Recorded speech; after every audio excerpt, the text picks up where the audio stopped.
Ok, donc tuto, comment faire sa propre wantlist. Donc avant tout, il est nécessaire, quand vous allez aller sur wantlist pour la première fois, vous n'allez rien avoir du tout, vous n'aurez aucune liste. Donc il va être nécessaire de créer une nouvelle liste. Donc pour cette liste-là, on va l'appeler vidéo. Vidéo Trickstar, parce que tout le monde sait qu'on aime les Trickstar, et puis ça coûte pas cher les Trickstar. Donc là, on a notre wantlist Trickstar, parmi toute la liste des wantlists qu'on peut avoir. Donc on reste bien sur vidéo Trickstar pour en avoir plusieurs des wantlists. Donc, une fois qu'on a la wantlist, elle est vierge, il n'y a rien dessus. Donc il faut rajouter des wants. Donc, ensuite, une fois qu'on est arrivé sur cet écran, il suffit juste de taper le nom des cartes. Donc, Trickstar Candina. Hop, donc Candina on la joue en 3 fois, donc il la faut 3 fois. On met la langue qu'on veut, on peut en sélectionner plusieurs. Si on reste appuyé sur CTRL, on peut sélectionner plusieurs langues à la fois. Par exemple, on peut juste garder l'anglais ou le français, ou juste indifférent. Hop, puis généralement le plus simple c'est juste de laisser comme ça. C'est une édition particulière, donc si je veux par exemple qu'elle soit de la mégatine pour qu'elle soit un ultra rare. Et on ajoute.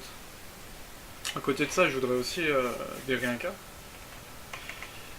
Trickstar Incarnation, hop, 3 en français et anglais, on rajoute. Et je voudrais aussi des Lilibel.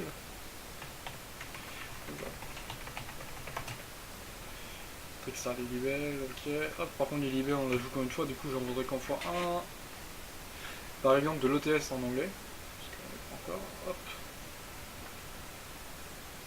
Voilà, donc une fois qu'on a fait notre liste, on rajoute toutes les cartes qu'on veut, on retourne à nos wordlists.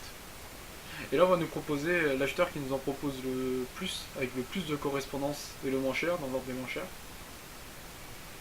Donc par exemple là ce serait 18,39 pour avoir ce playset là. Mais pour remédier à ça, on va voir dans l'achat automatique si c'est moins cher. Donc ouais, on nous propose un petit truc à 17,83€, c'est peut-être 2-3€ moins cher que le premier prix qu'ils nous proposait au départ.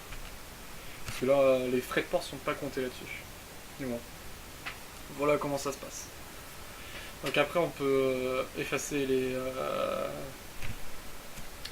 on peut les effacer cut comme ça, enfin il y a plein d'options qu'on peut toucher. On peut aussi changer les langues de tout le monde. Donc si par exemple on veut que ce soit que des anglais, hop, on sélectionne tout. On met que ce sera que des anglais, on passe qu'en anglais. Du coup le prix peut potentiellement baisser. Et le prix montera si on met que des français par exemple. Voilà, voilà.